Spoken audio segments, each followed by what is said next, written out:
So what was the road that finally brought you here to AEW? Because we mentioned this being, and also it was a Vince creation, Hall of Pain, because he's the one who kind of instilled Yeah, it was in you. his. So that always helps as well. So what kind of started, and whether it was 5 years ago, or whether it was 5 months ago, when did you start thinking maybe it's time to make a change? When I retired, I thought that I was going to be an employee of the WWE. Like that at some point, I was going to be, somebody that had an influence on the business. And it's hot as hell in your room, I can Chris. see you sweating. I just want to get some paper towels for you. Chris is such a gentleman and a hospitable human being. He went and got me a couple of paper towels so I can wipe the sweat. And because I feel like I'm on Oprah's couch. If you were a tree, what would you be? Asking the hard questions. The hard ones. But I was like, I want to be an executive. Like, I know enough about this business in every facet of it.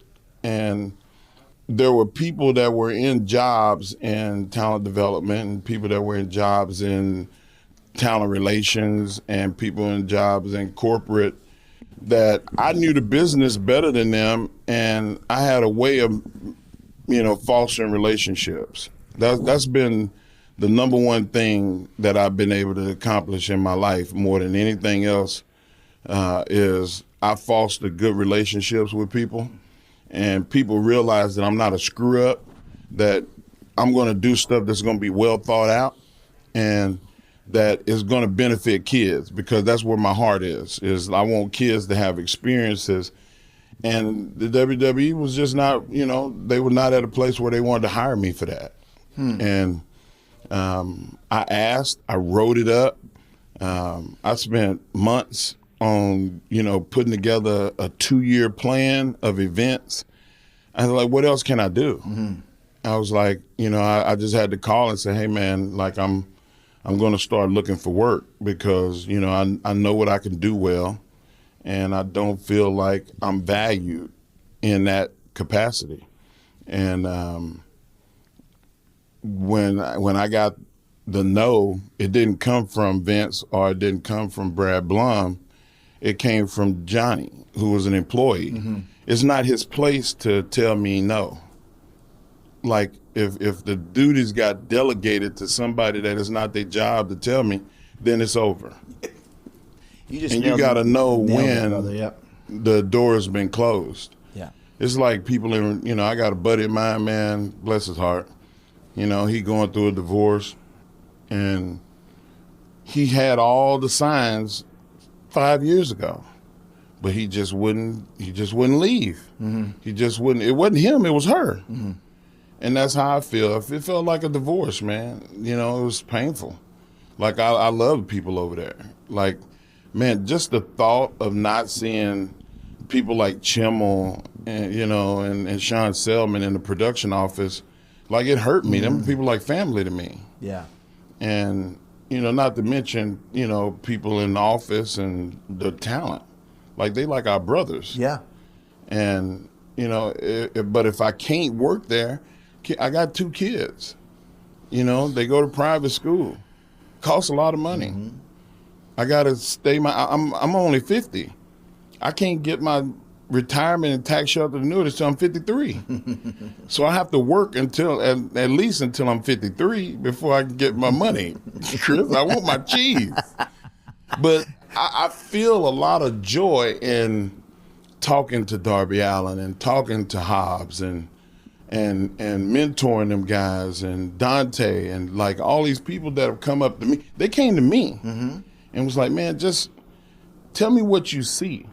And that's the beauty of this business. People are already over, but everybody wants to be more over. And I'm going to do everything I can while I'm here to get those people to be you. Like, you're going to have some competition in the next 2 to 3 years. You watch. I don't bullshit around. You just hit something, the nail on the head that I went through, too, at a different level of, like you said, when you're not hearing no from the top and somebody's getting delegated, then you got to read the room and know that it's over. It's over. That happened to me when Tony and AEW started becoming a thing. And I'll give the due diligence and talk to WWE, but it was never it was one guy that just kind of jobbed me out, but it wasn't Vince. Then Vince didn't get back to me. I'm like, Vince has that yellow legal pad. You've seen it. That's where he writes stuff down. Everything. And if he wants to talk to Mark Henry or Chris Jericho, and it's 3:30 in the morning, He's going to call you. And if you don't answer, he'll say, call me when you get up, and he'll be up at 6:30. And that's when I started realizing that they don't care if I'm here or not. Now they do. They care now. But at the time, it's like, let them go to this new place. Because you're moving the needle. Because you're moving the needle. But I don't think they thought that at the time. Just like with you. Maybe Mark Henry, in their opinion, is not executive material. And you're like me. Okay, just watch me. You know what I mean? You guys need people like you. They said, no, we, AEW, need someone like you. And it's going to go through the roof, whatever it is that you're doing here and whatever you decide to do and whatever. So that's something, because you have that deep inside of you instilled. Like you said, you don't like losing. You don't like, and that to me, same with me and it was a loss when I wasn't getting the calls from the boss and getting calls from other people, and they were nonchalant, wishy-washy. And I was like, I know my time is done here. It seems like you felt the same way. It was identical, 100%. Like, I knew that it was over, and people got to read the room, and that's something that I've been blessed to be able to do in my life, is the segue from one thing to the other. And powerlifting led me to Olympic weightlifting, and Olympic weightlifting led me to wrestling. And then I went to strongman, and then I went back to wrestling. And like, you got to know when to make the leaps and bounds to other things to keep you alive. And my kids mostly keep me alive, like just wanting to work for them. But I can't be selfish and just give all that to my kids. Like, everybody, kids need me, because I really love kids. And if it's my passion to go and help kids, then I need to go help them. Otherwise, I'm slapping God in the face. And you can't live with that. Right. Like, so, my Mark Henry Strong Kids program did real well. Like, I'm helping kids to get exposure to things that they wouldn't have never gotten exposure to do. And in the guys, I say kids here because a lot of these people are 20 years old, 25 years old. I was talking to Dante. He just graduated high school.